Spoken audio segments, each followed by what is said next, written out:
Tony alert! Did you see game developers were getting salty about the video game award thing a few weeks ago? Maybe it was 2 weeks ago. No. So Why? there was a thing where the host said something about how his speech was longer than the Call of Duty 3 campaign, the Modern Warfare 3 campaign. And the Modern Warfare 3 devs got real upset on Twitter, saying like, you know, you don't understand anything about Call of Duty. And then there was the whole thing about the not Elder Scrolls, Starfield. It didn't win anything. And people have been saying how it's just like a really boring game and that there's nothing new to it. It doesn't do anything better than the previous Elder Scrolls games. And the Elder Scrolls devs are like, you know, you guys don't know anything about game development, so you can't really comment on it. And people are like, yeah, I don't know anything about how to make really, really high-end food, but I can tell you that your food tastes like shit. I was gonna say, like, does that deserve to win anything? Like, I don't know what the categories are off the top of my head, but here's the thing. For, like, if you're voting for, like, you know, game of the year or whatever based on gameplay, it's like, I think the concerns are still definitely valid. Like, you're not voting on, oh, what team programmed the best fucking, I don't know. I don't know what I'm trying to say here. Like, I guess I'm focusing more on like the actual game as opposed to the development, if that makes sense. Sure. So like, I think the devs are out of line. You don't know anything about game development. It's like, yeah, man, but like, I'm not, you know, fucking grading the optimization of your code here. Like, Sure. Yes, you don't need to know anything about game development to vote on a game. It seems more like whiny to be like, well, you didn't pick mine.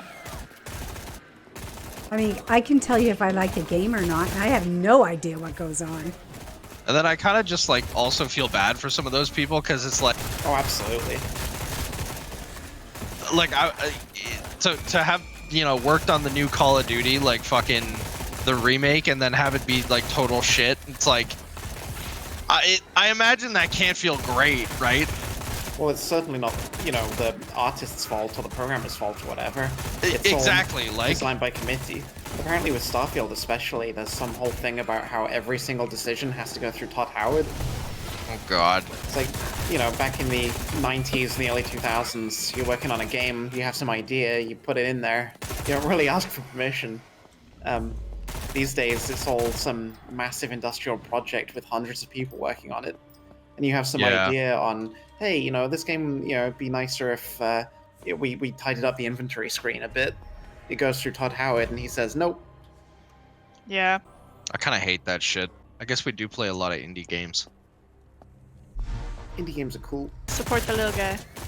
They also don't cost $60, and then Yep. keep having to pay for DLC and battle passes. Yeah. Like, I'm getting real fed up of that shit, that's for sure. I've been seeing stuff about how this new Grand Theft Auto game is going to be $120. Oh my god. Jesus Christ.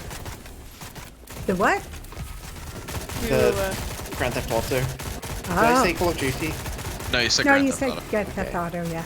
But yeah, I don't know, like, going back to Starfield, I think we've talked about that before, but like, even when that was like, you know, when it came out, I was just like, I'm not gonna really like get this. Like, it's just they've done the same thing again. Like, I don't know. Is it really innovative? They just took the Elder Scrolls series and then like put it in space. A lot of the commentary I've seen on it has been, you know, they've been making the same game for like 20 years now. Yeah, they have. They really have. I find Skyrim very boring. That's my hot take. I agree. It actually really bothers me that Skyrim was the really popular one. Yeah. Because the writing in Oblivion was just so good. I didn't play any of the other ones because I started with Skyrim and I got bored, so I gave up. And because they seem like all the same game, I was like, no, I'm good. Sure. There's quests in Oblivion that I'm never gonna forget, and I don't think I remember a single quest from Skyrim. There was some whole thing where, I'm probably misremembering, that there was a modding team that was trying to add multiplayer to Skyrim, and then they got really far into development and decided they wanted to charge people to play it. Nice. And then Bethesda was like, the fuck you are. Yeah, I could. Yeah. Who would have saw that coming. And then I think there was some whole thing where they were like, nope, we're just going to delete the code and the community can't have it. And there was just a lot of drama around it. My other hot take, Dark Souls games are also boring. I never found them boring, but they just never jived with me. Maybe that's it, yeah. It took me a lot to get into that. I think I tried Dark Souls like 3 times before it finally clicked, and I had to kind of like force myself through with guides and shit like that until it finally worked.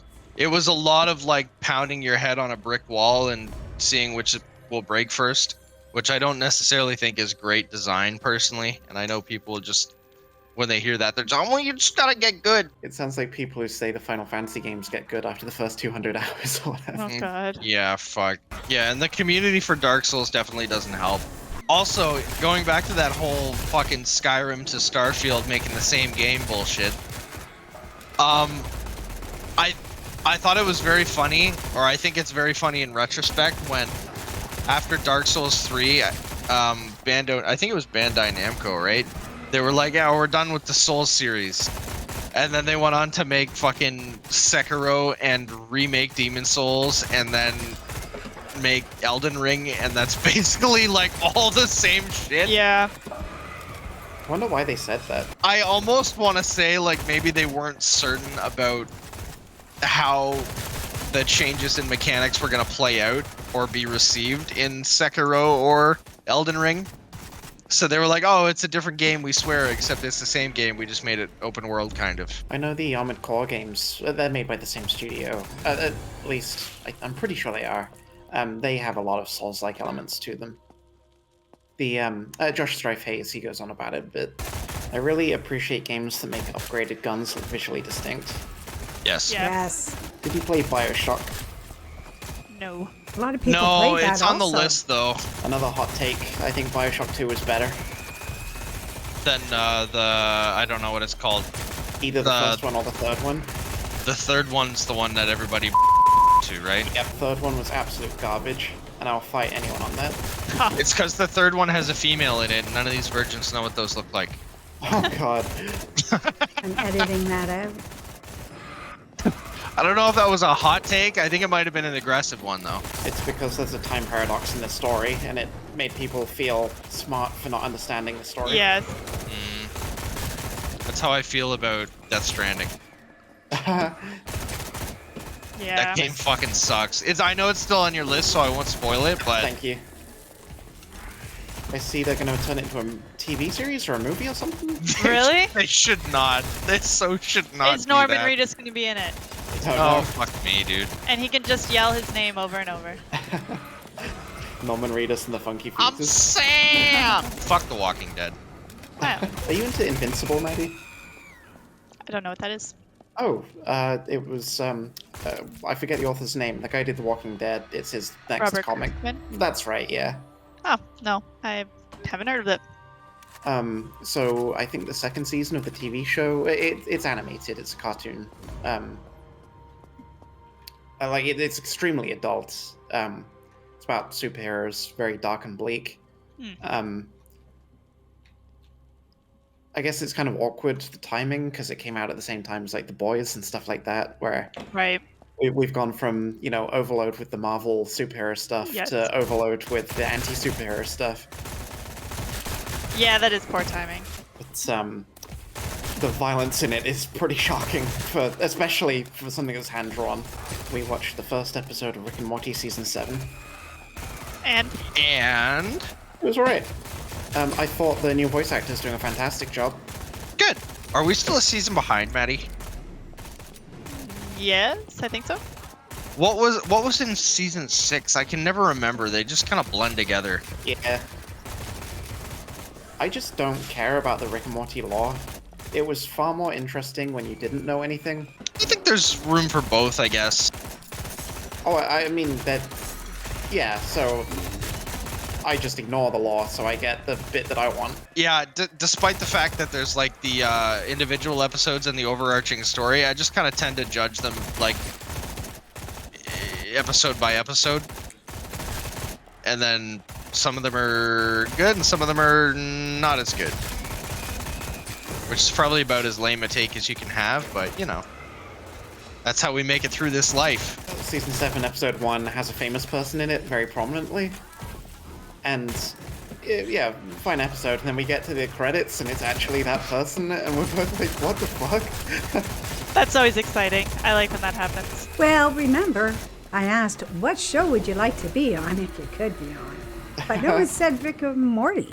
I was mostly thinking cartoons. Rick and Morty would have been a good option, I think, earlier on. Though I wonder if meeting Dan Harmon and being on that show, you'd be able to be like, hey, can you get me one of those Rick and Morty pinball machines, please? Yeah. Is that a thing? Yeah, there's a Rick and Morty pinball machine that I one day will hopefully get. They're like 13,000 Canadian though. Damn. And I'm worried that that price is now going to go up. Yeah, I'm worried that price is now going to go up because it's got all Justin Roiland's lines, and that's not a thing anymore. Oh, I see. Yes, I see what you were saying. I know what you were saying. Tony alert. Very nice. I've got some new tricks. A gift, an end to your pathetic life. I put you out of your misery. No.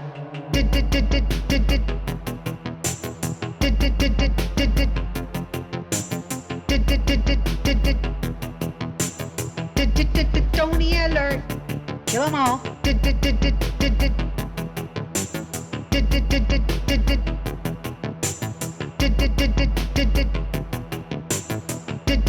Tony alert. Thank you. They probably all have their sound off.